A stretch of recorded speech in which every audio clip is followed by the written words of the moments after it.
E começa agora aquele momento mais apaixonante. Contamos a sua história de amor, que vai inspirar corações e acender paixões, e mostrar que no fim, cada amor é uma história única e inesquecível. Bem-vindo ao podcast do amor.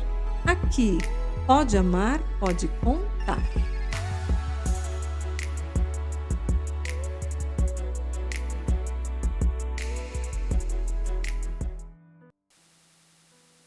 Essa história começa de um jeito leve, quase engraçado, mas termina com uma pergunta difícil.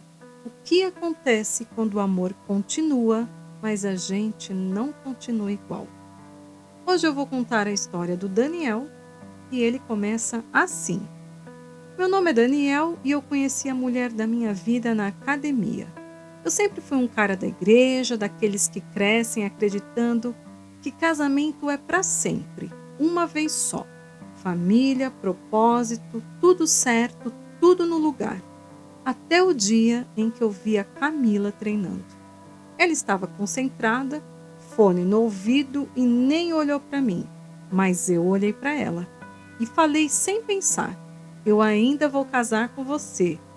Ela parou, tirou o fone devagar, me olhou de cima a baixo e respondeu: você tá louco? Eu nem te conheço. Virou as costas e foi embora. E eu fiquei rindo, porque no fundo eu sabia que eu tinha falado sério. No dia seguinte, eu consegui piorar a situação. Ela estava treinando, passou perto de mim e eu joguei uma toalha nela. Ela virou na hora. Qual é o seu problema, hein? Eu falei: foi brincadeira. Ela respondeu: eu não tenho intimidade nenhuma com você. E saiu brava, muito brava. Naquele momento eu pensei: pronto, agora azedou de vez. Só que no outro dia ficou pior, muito pior. Porque quando eu cheguei na academia, tinha um homem me esperando, braço cruzado e muito sério, e perguntou: foi você que mexeu com a minha filha? Sim, era o pai dela. Naquela hora eu pensei: agora acabou mesmo. A gente começou a discutir, o clima ficou pesado. Ela apareceu correndo e disse: pai, vamos embora, deixa esse louco pra lá.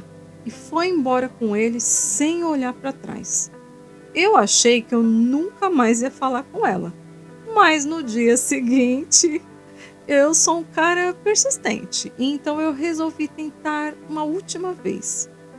Quando ela passou por mim, eu falei: e aí, você mandou meu sogro brigar comigo? Ela tentou segurar, mas não conseguiu e começou a rir. Foi ali que alguma coisa mudou. Eu falei: deixa eu pelo menos pagar um suco para você, para compensar a toalha? Ela respondeu: um suco não resolve o que você aprontou. Eu falei: então dois. Ela riu de novo e aceitou. E foi ali, no meio de um suco simples, que a gente virou amigo. E sem perceber, a nossa história começou.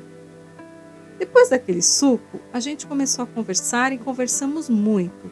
E quando eu percebi, a gente já estava rindo das coisas que eu tinha feito. Ela olhou para mim e disse: você sabe que eu quase pedi para o meu pai voltar lá na academia, né? Eu falei: ah, é? Ainda bem que você não pediu, senão eu tinha que pedir sua mão em casamento mais cedo. Ela riu, mas desta vez não parecia mais brincadeira. A gente virou amigo, amigo de verdade. Daqueles que começam a se procurar sem perceber, treinar no mesmo horário, esperar o outro chegar, ir embora conversando, até que um dia, no meio de uma conversa simples, ela comentou: amanhã eu não venho, eu tenho um compromisso na igreja. Naquela hora eu parei e falei: igreja? Ela disse sim. Eu falei: eu também vou. Ela ficou surpresa: sério? Eu falei: sério. E naquele momento, parece que alguma coisa se encaixou dentro de mim. No domingo seguinte, a gente não combinou nada, mas sentamos lado a lado, no mesmo banco, na mesma fileira, como se já fosse de costume. A gente orou, cantou junto, e quando o culto terminou, eu tinha certeza de uma coisa: não era coincidência. Depois disso, fazíamos tudo junto. E após cada culto, voltávamos para casa falando de planos, falando de futuro, de Deus. E sem aviso, sem pedido e sem pressa, a amizade virou namoro. E com ele veio o amor. Um amor tranquilo, seguro, com propósito, daqueles que a gente acredita que vai durar para sempre.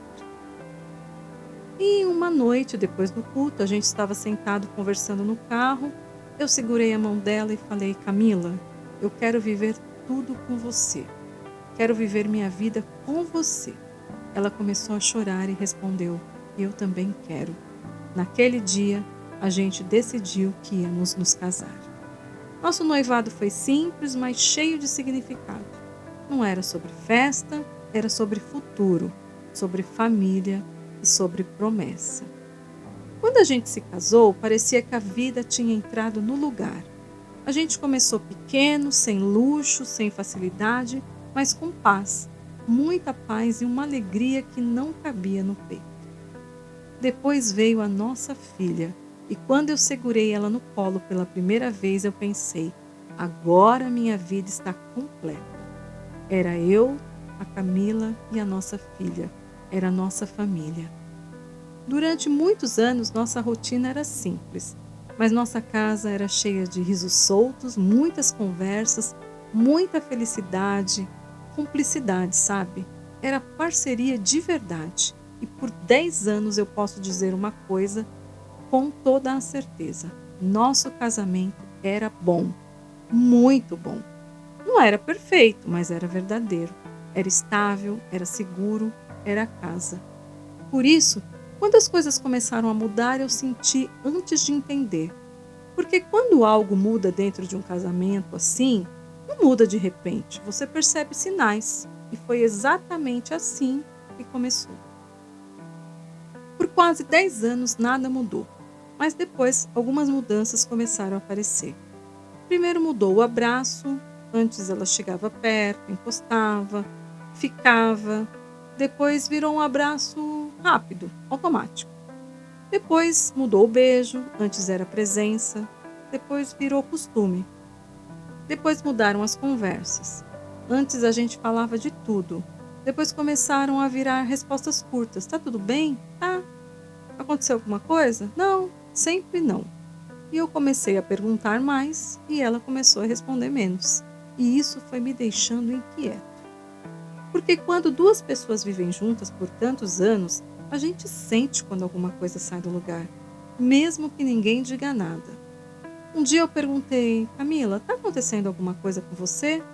Ela respondeu rápido: não, é só cansaço. Mas não parecia cansaço, parecia distância. Foi aí que pela primeira vez uma dúvida apareceu dentro de mim e eu não gostei dela. Não gostei mesmo, porque desconfiar da pessoa com quem você construiu tudo é estranho, né? Eu até tentei ignorar, fingir que era fase, rotina, pressão, problemas do dia a dia, mas dentro de mim alguma coisa dizia que não era só isso. E foi nesse momento que eu cometi algo que eu nunca imaginei que faria. Eu resolvi seguir a minha esposa. Eu nunca imaginei que faria isso. Seguir a minha própria esposa? Mas tinha alguma coisa dentro de mim dizendo: descobre a verdade, mesmo que doa. No primeiro dia eu saí do trabalho mais cedo, eu fiquei esperando. Eu vi ela sair, entrar no carro, segui ela de longe. Ela foi direto para a academia, depois para casa, tudo normal. Naquela noite eu me senti mal comigo mesma. Pensei que talvez eu estivesse exagerando. No segundo dia eu fiz a mesma coisa. Saí mais cedo, esperei, segui a academia, a casa, tudo normal, nada de diferente. No terceiro dia eu já estava com vergonha de mim mesma, porque parecia que eu estava desconfiando de alguém que não tinha feito nada de errado.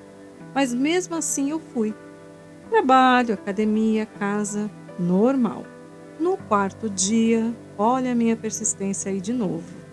Mas nesse dia, eu já estava decidido a parar, porque não tinha nada, nada mesmo, e eu pensei: eu tô ficando louco. Minha esposa não está fazendo nada de errado. E eu quase desisti ali. Mas antes de ir embora, alguma coisa dentro de mim falou: vai mais uma vez, só mais uma vez. E lá estava eu no quinto dia. Porém, desta vez foi diferente. Ela saiu do trabalho, entrou no carro e não foi para a academia.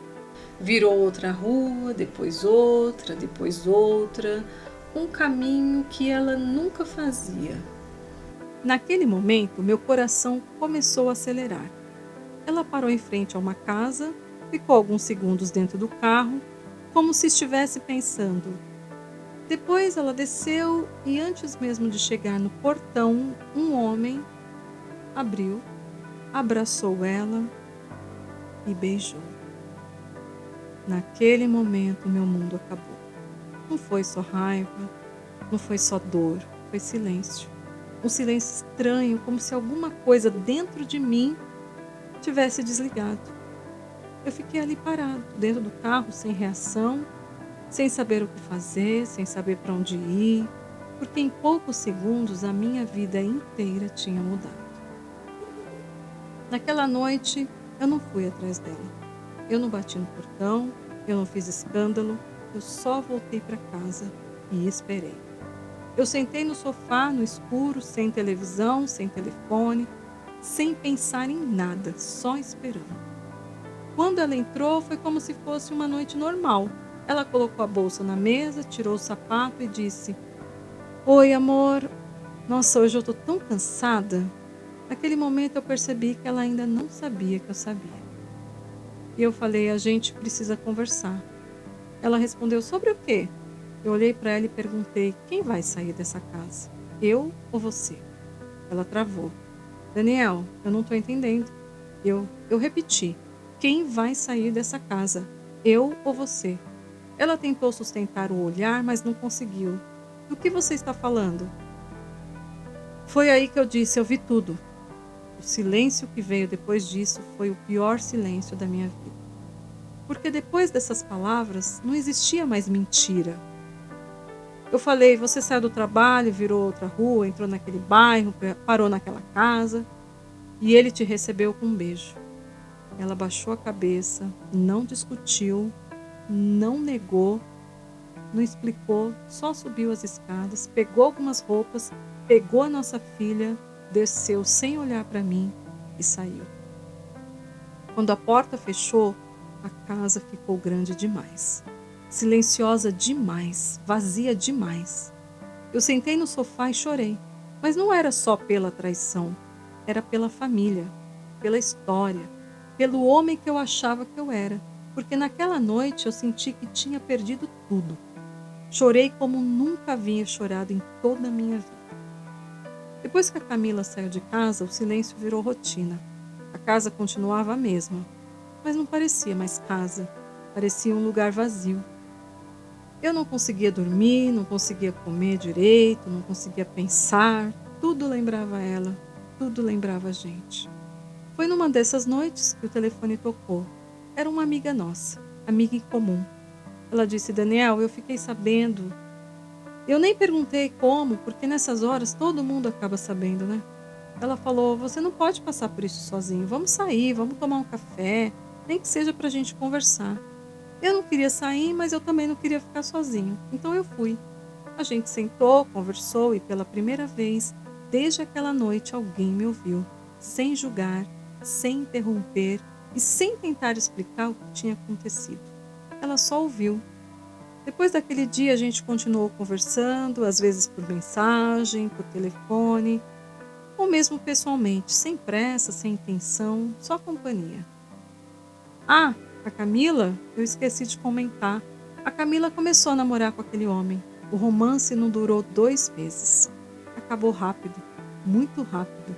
Engraçado como a vida é, né? Já com a gente, eu e a nossa amiga em comum, foi diferente. Sem perceber, a gente começou a se envolver e quando eu vi, a gente já estava namorando. Ela era uma mulher boa, carinhosa, presente, me respeitava, mas dentro de mim eu sabia de uma coisa: eu não gostava. Eu não amava ela. Mesmo assim, a gente estava tentando seguir em frente, tentando reconstruir, tentando reaprender a viver. Até que um dia a gente foi para uma balada, fazia tempo que eu não saía assim, eu queria distrair a cabeça, parar de pensar um pouco. A música estava alta, o lugar cheio, a gente estava conversando, rindo, vivendo uma noite normal de casal. Uma mulher, porém, começou a me olhar e eu olhei de volta. Primeiro sem pensar, depois de propósito. E naquele momento minha namorada percebeu na hora. Ela chegou perto de mim e disse: "É isso agora, Daniel? Sério mesmo?" Foi a primeira vez que a gente brigou. A primeira. Ela ficou tão chateada e indignada que ela levantou a mão para me dar um tapa. Mas antes disso, eu segurei a mão dela, olhei e falei: "Chega." Não foi raiva, não foi orgulho, foi certeza. Ali, alguma coisa terminou dentro de mim. A gente saiu dali sem discutir, sem gritar, sem tentar consertar, porque os dois sabiam que tinha acabado. Aquela noite eu entendi uma coisa. Difícil, mas eu entendi. Eu estava tentando viver uma história nova com um coração que ainda estava quebrado. Alguns dias depois, com certeza, sabendo do término, a Camila apareceu na minha porta. Trouxe a nossa filha, como ela fazia sempre. Quando ela entregou nossa filha, me disse: "Eu preciso conversar com você." E eu respondi na hora: "Camila, eu não tenho nada para falar com você." Ela respirou fundo, olhou para nossa filha e disse: "Filha, vai brincar um pouquinho? A mamãe precisa falar com o papai." Naquele momento eu já sabia que não seria uma conversa simples. Ela começou devagar, como quem não sabia por onde começar. "Daniel, eu errei."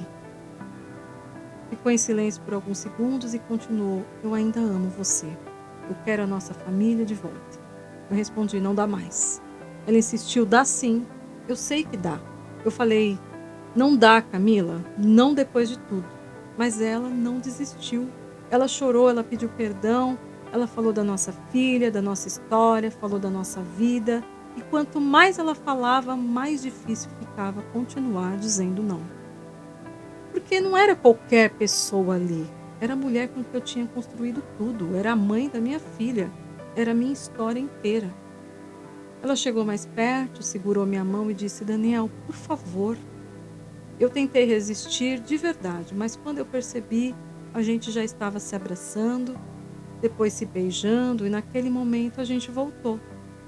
Só que tinha uma coisa diferente. Eu voltei para Camila, mas eu não voltei sendo o mesmo homem.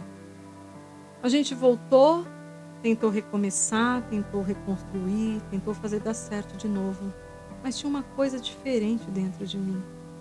Durante todo o nosso casamento, antes da traição, eu nunca tinha traído a Camila, nunca. Eu nunca pensei nisso, nem perto disso. Porque para mim, casamento era promessa, era compromisso, era escolha todos os dias. Mas depois que a gente voltou, eu já havia parado de ir para a igreja, parei de confiar nas pessoas, parei de confiar nela. E o pior, eu parei de confiar em mim. E pela primeira vez na minha vida, eu fiz coisas que eu nunca imaginei que eu faria. Eu traí, mais de uma vez. Não que faltasse oportunidades antes. Faltava vontade, faltava espaço dentro de mim para isso existir. Mas depois da traição, esse espaço apareceu e tomou conta de mim. E isso me destruiu por dentro. Porque não foi só o casamento que mudou, foi quem eu era. Hoje, a gente ainda está junto. A gente continua sendo uma família. A gente continua tentando. Mas eu entendi uma coisa difícil de admitir. A traição não destrói só o nosso casamento. Ela destruiu o homem que eu era antes dela. E o pior de tudo, não foi perder ela naquele dia, foi me perder. Porque existem feridas que a gente aprende a conviver com elas. Aprende a continuar vivendo. Aprende até sorrir de novo, mas nunca mais consegue voltar a ser quem era antes.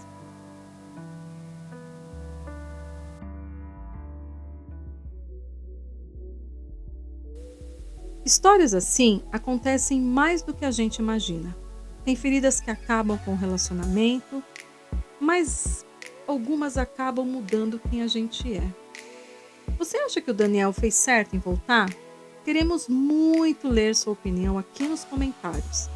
E se essa história te fez pensar em alguém, compartilha com essa pessoa, curte, se inscreve no canal, o link está abaixo do vídeo.